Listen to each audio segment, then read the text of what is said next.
Hello আমার প্রিয় বন্ধুরা। বন্ধুরা তোমরা সকলে কেমন আছো? বন্ধুরা তোমাদের জন্য নতুন একটি মজার গল্প নিয়ে চলে আসলাম।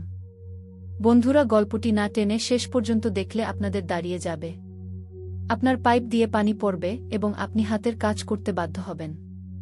চলুন বন্ধুরা গল্পটি শুরু করি। সূর্য অস্ত যাচ্ছে। যুদ্ধভূমি পরিণত হয়েছে শ্মশানে। চারদিকে শুধু মৃত্যু আর মৃত্যু। আগুন জ্বলছে, ধোঁয়া উঠছে। লাশে বিছিয়ে আছে যুদ্ধভূমি। মনে হচ্ছে যেন রক্তের বন্যা বয়ে গেছে পুরো ভূমিতে। এত এত লাশের মাঝে রক্তাক্ত শরীরে পড়ে আছে সেনা অধিনায়ক রেইন। বুকের কবজ ভেদ করে বিঁধে আছে তীর। শরীরের লেপ্টে আছে রক্তে, যেন রক্ত স্নান সেরেছে সে। আকাশের দিকে এক দৃষ্টিতে তাকিয়ে রেইন ঘন ঘন নিঃশ্বাস ফেলছে। তলোয়ারটা এখনো হাতের মুঠো।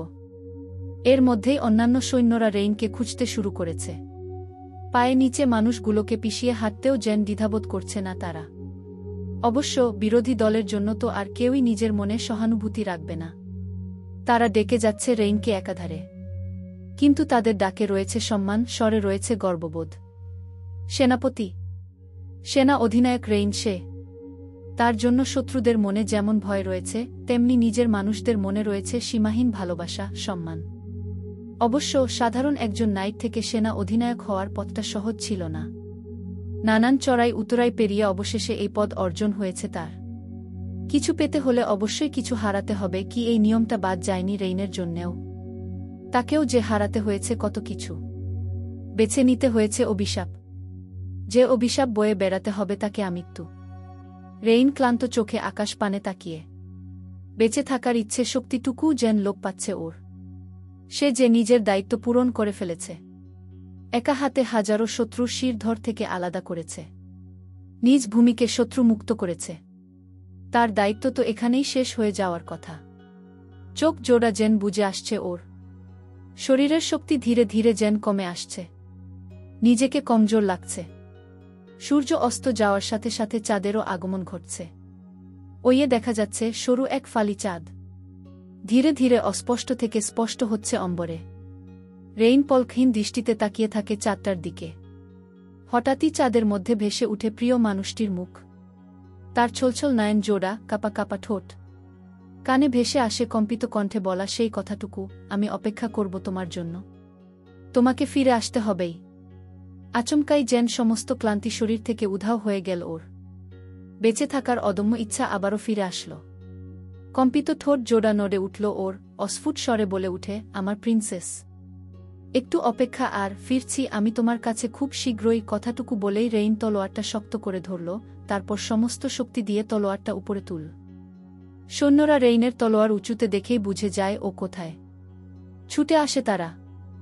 দ্রুত রেইনকে তুলে নিয়ে যায় তাদের তাঁবুতে। বর্তমানে কি? ও আমাকে কথা দিয়েছিল এমি, ও বলেছিল ও কখনো আমাকে ফেলে যাবে না। আর আর আমরা আমাদের বিয়ের জন্য প্রস্তুতিও নিচ্ছিলাম। কিন্তু দেখ কি হয়ে গেল। আমার নিক তার কথা রাখতে পারল না। এমি কথাটুকু বলতে বলতে জিসা কেঁদে উঠল। এমিলি ওকে জড়িয়ে ধরে শান্ত করার চেষ্টা করছে। রেইন ওদের পাশেই দাঁড়িয়ে।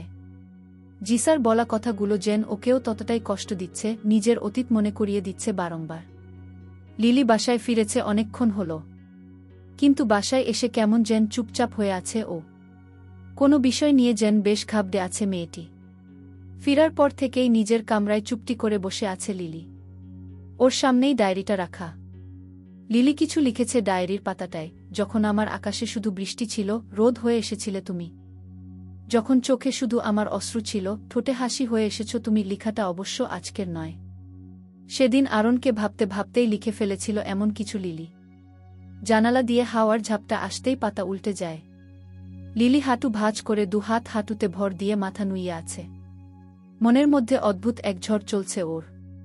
তুমি আমার সাথে দেখা না করেই চলে আসলে কেন? আরনের কণ্ঠ শুনতেই লিলি চমকে মাথা তুলে তাকায়। অবিশ্বাস্য হলেও আরন জানালার উপরে দাঁড়িয়ে। এখনও সম্পূর্ণভাবে ভেতরে ঢুকেনি ও। এক হাত দিয়ে জানালার সাইড করে বসে আছে। লিলি ঘাবড়ে বসা থেকে দাঁড়িয়ে যায়, সাথে সাথে চোখ জোড়া বড়বড় করে বিস্ময় নিয়ে বলে উঠে, তুমি এখানে কেন? আরন যেন লিলির এমন রিয়েকশন আমলে নিল না। নিজের মতো করে ভেতরে প্রবেশ করে বলে উঠে, ও এটা আমার প্রশ্নের উত্তর ছিল না। লিলি কি বলবে কি করবে ভেবে পাচ্ছে না। ছেলেটা সোজা ওর বাসায় ওর কামরায় ঢুকে পড়েছে, এটাই তো ওর জন্য কত বড় ঝটকা। আরন লিলির দিকে কদম বাড়াতেই লিলি ঘাবড়ে নিজের কদম পিছিয়ে নিল। তো তুমি দূরে থাকো, ভয়ে ভয়ে বল লিলি। আরন থমকে দাঁড়ায়, সামনে এগোলো না ও। কপাল কুঁচকে প্রশ্ন করল, আরন কেন? লিলি দ্রুত বিছানার অপর প্রান্তে ছুটে গেল, তারপর ভয়ার্ত কণ্ঠে বলতে শুরু করল, তো তুমি আমাকে মেরে ফেলতে এসেছ তাই না? কারণ আমি তোমার সত্য জেনে গেছি। এখন কি তাহলে তুমি আমাকে সত্যিই মেরে ফেলবে? লিলির এমন কথায় আরন কিছুটা আন্দাজ করতে পারে আসল ঘটনা। সন্দেহের চোখে তাকিয়ে বলে উঠে, ও কি জেনে ফেলেছ তুমি লিলি? এক কদম এগোলো আরন। লিলি এবার কেঁদেই উঠে, ভয়ে শরীর কাঁপছে ওর। তো তুমি মানুষ নও? কাপা কাপা গলায় বল লিলি। সাথে সাথে আরনের কপালের ভাঁজ কেটে গেল, চোখ জোড়ার দৃষ্টি তীক্ষ্ণ হল। লিলি আবারও বলে উঠে, তো তুমি ভ্যা। লিলির কথা শেষ না হতেই আরন পলক ফেলার গতিতে লিলির একদম মুখোমুখি এসে দাঁড়িয়ে বলে উঠে, ভ্যাম্পায়ার। তাই তো। লিলি যেন এবার পুরোই বরফে পরিণত হয়। আরন ওর এতটা কাছে দাঁড়িয়ে যে লিলি নড়ার সাহসটুকুও পাচ্ছে না। আরনের ঠোঁটে বাঁকা হাসির রেখা ফুটে উঠে, লিলির চোখে চোখ রেখে বলে উঠে সে, কিন্তু তুমি একটা কথা ভুল বললে লিলি, আমি তোমাকে মেরে ফেলব না। কারণ আমি মৃত মানুষের ব্লাড মুখে নেই না। আরনের কথায় লিলির শরীরের কম্পন আরও বেড়ে গেল।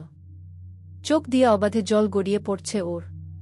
আরন লিলির ঘাড়ের দিকে ঝুঁকে একটা লম্বা নিঃশ্বাস নেয়, you smell delicious Lily, can I taste you? সাথে সাথে লিলি ঢলে পড়ে আরনের বুকে। অতিরিক্ত ভয়ে জ্ঞান হারিয়ে ফেলেছে সে। আরন এক হাতে লিলিকে সামলায়, কিন্তু ওর ঠোঁটের বাঁকা হাসিটা মিলিয়ে গেছে ইতোমধ্যেই। মুখশ্রীতে অন্ধকার নেমে এসেছে। লিলির পিঠে হাত রেখে ওকে বুকের সাথে আটকে রেখেছে আরন। কিছু একটা ভাবছে ও। আচমকাই লিলিকে কোলে তুলে নেয় ও। তারপর জানালার সামনে গিয়ে দাঁড়ায়। লিলিকে কোলে তুলেই জানালা দিয়ে লাফ দেয় আরন। কিন্তু অদ্ভুতভাবে ওকে দেখে বুঝাই গেল না ও এত উঁচু জায়গা থেকে লাফিয়ে নেমেছে। বরং খুব আরামেই দুপায়ে ভর দিয়ে রাস্তায় নেমেছে ও। রাস্তার অপর পাশেই ওর গাড়ি। আরন লিলিকে গাড়ির পেছনের সিটে শুইয়ে দিয়ে ড্রাইভিং সিটে বসে পড়ে। এরপর গাড়ি ঘুরিয়ে চলে আসলো ওখান থেকে।